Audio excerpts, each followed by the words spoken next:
नमस्कार दोस्तों, आज हम बात करेंगे भारतीय संविधान की अनुसूचियों के बारे में। अनुसूचियाँ कितनी होती है और इनमें कौन कौन सी अनुसूची में क्या क्या दिया गया है। ठीक है, तो देखते हैं। सबसे पहले ये देखिए कि हमारे संविधान में टोटल 22 भाग हैं, 395 अनुच्छेद हैं और 12 अनुसूचियाँ हैं। अनुसूचियाँ कितनी हैं? 12। तो इसको हम क्रम वाइज देखेंगे क्या क्या है, कौन सी अनुसूची में क्या है। उसके लिए देखिए, सबसे पहले देखते हैं प्रथम अनुसूची। साथ साथ मैं ये भी बताता जाऊंगा आपको किस तरीके से इनको याद करना है और क्या आपका ट्रिक रहेगा, आपको याद करने में आसानी रहेगी। तो देखिए, सबसे पहला है प्रथम अनुसूची। प्रथम अनुसूची में क्या दे रखा है, जैसे आपने अगर मेरे भाग का वीडियो नहीं देखा है तो आप वीडियो देख लीजिए, डिस्क्रिप्शन में मैं उसका लिंक दे दूँगा। उसके अंदर भागों को मैंने बिल्कुल ईजी वे में याद करना सिखाया है, किस तरीके से आपको याद करना है। तो देखिए, उसी तरह से प्रथम अनुसूची, जैसे पहले भाग के अंदर था संघ और उसके राज्य क्षेत्र, उसी तरह से प्रथम अनुसूची में हमेशा संविधान में अगर किसी टॉपिक की शुरुआत होगी तो वो हमेशा संघ और राज्य से होगी। तो देखिए, सबसे पहले जैसे प्रथम भाग में दिया गया है संघ राज्य, उसी तरह से प्रथम अनुसूची में संघ राज्यों का नाम व उनका क्षेत्र। पहली अनुसूची में क्या दिया गया है, सबसे पहले शुरुआत होगी संघ और उसके राज्य क्षेत्र राज्यों से। उसके बाद जो दूसरी अनुसूची है, उस राज्य में काम करने वाले कर्मचारियों या पदाधिकारियों जो संविधान में उनकी लिखे हुए हैं, उनके जो वेतन और भत्ते हैं और उनको जो लाभ दिए जाएंगे उनके बारे में बात की जाएगी। तो देखिए, किसी भी राज्य की स्थापना करते हैं तो सबसे पहले वो राज्य होगा, उसके बाद में उसी राज्य में जो काम करेंगे उनके वेतन की बात की जाएगी। उसके बाद में जिन पदाधिकारियों को उस काम पर रखना है उनको शपथ दिलवाई जाएगी। ठीक है, तो ये 3 हो गए। सबसे पहले संघ और राज्य, राज्यों का क्षेत्र और राज्यों का नाम, ये तो हो गया प्रथम अनुसूची में। दूसरी में हो गया जैसे संवैधानिक जो पदाधिकारी है उनके वेतन भत्ते और प्रलब्धियाँ, यानी कि उनके जो लाभ मिलने वाले हैं। उसके बाद है तीसरी अनुसूची। तीसरी अनुसूची में विभिन्न पदाधिकारियों के शपथ के प्रारूप का वर्णन किया गया है। नोट एक दिया गया है यहाँ पे, इसमें जो राष्ट्रपति है, उपराष्ट्रपति और राज्यपाल, उनकी जो शपथ का उल्लेख है वो तीसरी अनुसूची में नहीं है, क्योंकि उनकी जो शपथ का उल्लेख है वो उनसे संबंधित अनुच्छेद के अंदर ही दिया गया है। अब देखते हैं चौथी अनुसूची। चौथी, पांचवी और छठी, ये तीनों याद करनी है।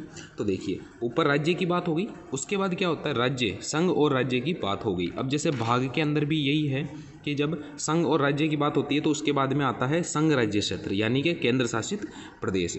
तो देखिए, चौथी अनुसूची में राज्यों और केंद्र शासित प्रदेशों के लिए राज्यसभा में सीटों का आवंटन, यानी कि अगर राजस्थान में राज्यसभा की 10 सीटें जाती है और एमपी में मान लो 25 जाती है, तो ये जो बंटवारा होता है इसकी जो तरीका है वो किस में लिखा है, चौथी अनुसूची के अंदर लिखा है। इनके राज्यसभा में सीटों का आवंटन कैसे होगा और कौन से आधार पर होता है, ये जनसंख्या के आधार पर होता है। पांचवी अनुसूची जो है वो है अनुसूचित और जनजातीय क्षेत्रों के प्रशासन और नियंत्रण के बारे में। आपको याद ये रखना है कि पहली तो होगी संघ और राज्य के नाम और उनके क्षेत्र की, दूसरी होगी उनके वेतन भत्ते, तीसरे हो गए शपथ। 3 ऐसे याद होगी। चौथी जो है वो राज्यसभा की सीटों के आवंटन से है, जो जनसंख्या के आधार पर होता है। और पांचवी छठी है, ये एससी और एसटी के जो क्षेत्र हैं उनसे संबंधित है। तो देखिए, पांचवी अनुसूची अनुसूचित और जनजातीय क्षेत्रों के प्रशासन और नियंत्रण के बारे में उपबंध रखती है, उपबंध बताती है। तो पांचवी अनुसूची में इनके उपबंध हैं। छठी अनुसूची जो है उसमें भी एससी एसटी के हैं, लेकिन विशेष क्षेत्र के हैं। असम, मेघालय, त्रिपुरा और मिजोरम राज्य के जनजातीय क्षेत्रों के प्रशासन के बारे में इसमें उपबंध दिए गए हैं। अब देखिए, सातवीं अनुसूची जो है, सातवीं अनुसूची में आपको ध्यान ये रखना है, सातवीं स्टार्टिंग कहाँ से हो रही है, सातवीं स से हो रही है, सड़क वाले से। तो इसके अंदर जो है राज्यों के बीच शक्तियों के पृथक्करण से संबंधित सूचियां हैं। देखिए, सातवीं अनुसूची यानी कि सूची। ठीक है, तो कितनी अनुसूची इसमें है, सूची 3 सूचियां हैं, संघ सूची, राज्य सूची और समवर्ती सूची। से सातवीं से याद रखना है, से सूची, यानी कि इसमें 3 प्रकार की सूचियां दी गई है। संघ सूची के अंदर यह है कि संघ के अधिकार में जो कार्य हैं उनके बारे में बताया गया, राज्य के अधिकार में जो कार्य हैं वो बताए गए हैं राज्य सूची में, और जो दोनों के अधिकार में है, दोनों की सहमति से होते हैं, वो बताए गए हैं समवर्ती सूची में। 7 हो गए। 8वां देखिए क्या है, 8वां ये है संविधान द्वारा मान्यता प्राप्त भाषाएं। सबसे इम्पोर्टेंट क्वेश्चन है, काफ़ी परीक्षाओं में आता है कि जो अनुसूचियां हैं उनमें भाषाएं जो हैं वो कौन सी अनुसूची के अंतर्गत आती है, तो वो आती है भाषाएं जो है वो आती है 8वीं अनुसूची के अंतर्गत। ये आपको याद रखना है, बहुत इंपॉर्टेंट है। इसके बाद आती है 9वीं अनुसूची, प्रथम संविधान संशोधन 1951 के द्वारा जोड़ी गई।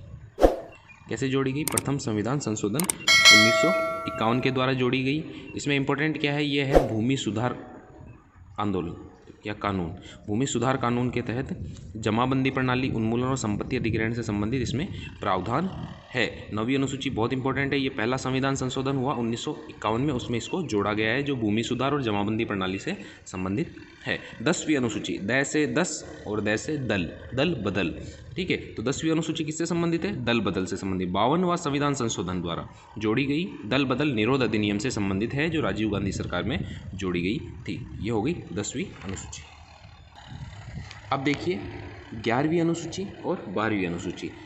जैसे कि हमने बात की थी, संविधान में टोटल कितनी 12 अनुसूचियां हैं, उसमें से 11वीं अनुसूची 10 हमने बात कर ली। 11वीं अनुसूची है 73वें संविधान संशोधन। इस बार कौन सा संविधान संशोधन है? 73वां संविधान संशोधन 1992 के द्वारा जोड़ी गई थी 11वीं अनुसूची। अब 11वीं अनुसूची में क्या है देखिए, 11 और 12 दो अनुसूचियाँ। अब मैंने जब भाग बताए थे, उसमें 9वां भाग मैंने क्या बताया था? सबसे पहले आती है पंचायत, यानी जो देश की आत्मा है, भारत की आत्मा कहाँ बसती है? गाँव में बसती है। तो इसलिए हमें शुरुआत कहाँ से करनी है? गाँव से करनी है। तो गाँव में क्या होती है? पंचायती राज किससे संबंधित है? ग्रामीण इलाकों से संबंधित है पंचायती राज। तो 11वीं अनुसूची कहाँ से होगी? पंचायती राज से संबंधित है। और जो 12वीं अनुसूची है, 12वीं अनुसूची अगले 74वें संविधान संशोधन 1992 में जोड़ी गई, जिसका जो संबंध है वो है नगर निकाय से संबंधित। यानी जो 11वीं है उसका ग्रामीण निकाय से, और जो 12वीं अनुसूची है उसका नगर निकाय से संबंधित है। अब 11वीं अनुसूची के अंतर्गत कुल 29 विषय आते हैं जिन पर वो कार्य कर सकती है, और 12वीं अनुसूची में नगर निकाय के से संबंधित है वो कुल 18 विषय हैं जिन पर सरकार कार्य कर सकती है। ठीक है, ये जो कार्य हुआ था ये हुआ था पीवी नरसिम्हा राव सरकार के द्वारा किया गया था, जो 12वीं अनुसूची और 11वीं अनुसूची में हुआ। अब एक बार रिकेप करते हैं। 8 अनुसूचियाँ जो भारत में जब संविधान लागू हुआ उस समय देश के अंदर संविधान में टोटल 8 अनुसूचियाँ थी। उसमें से जो 9वीं अनुसूची है, 9वीं अनुसूची प्रथम संविधान संशोधन 1951 में जोड़ी गई थी। अब 9वीं अनुसूची में क्या है? भूमि सुधार आंदोलन, जमाबंदी से संबंधित जो प्रावधान है वो 9वीं अनुसूची में है। उसके बाद 10वीं अनुसूची हुई। 10वीं अनुसूची में क्या हुआ था? राजीव गांधी सरकार के समय में 52वां संविधान संशोधन हुआ 1985 में। ठीक है, उसमें क्या था 10वीं अनुसूची में? 10वीं अनुसूची में था कि दल बदल पर रोक लगाई गई, यानी कि जब भी सरकारें बनती है तो गठबंधन करने के लिए जो किसी भी पार्टी का जो एमएलए है या एमपी है वो दूसरी पार्टी में चला जाता है, तो उस पर रोक लगाने के लिए इन्होंने 10वीं अनुसूची संविधान में डाली है। उसके बाद आता है 11वीं अनुसूची। 11वीं और 12वीं मैंने बताया ये ग्रामीण निकाय से संबंधित है और ये शहरी निकाय से संबंधित है। तो 73वां संविधान संशोधन हुआ था 1992 में, जिसमें 11वीं अनुसूची जोड़ी गई, और 74वां संविधान संशोधन 1992 में हुआ था, उसमें 12वीं अनुसूची जोड़ी गई थी। तो ये है कुछ इंपॉर्टेंट संविधान संशोधन जिनको आपको ध्यान में रखना है और याद रखना है। जो अनुसूचियाँ हैं उनसे संबंधित ये 4 ही संविधान संशोधन है महत्वपूर्ण।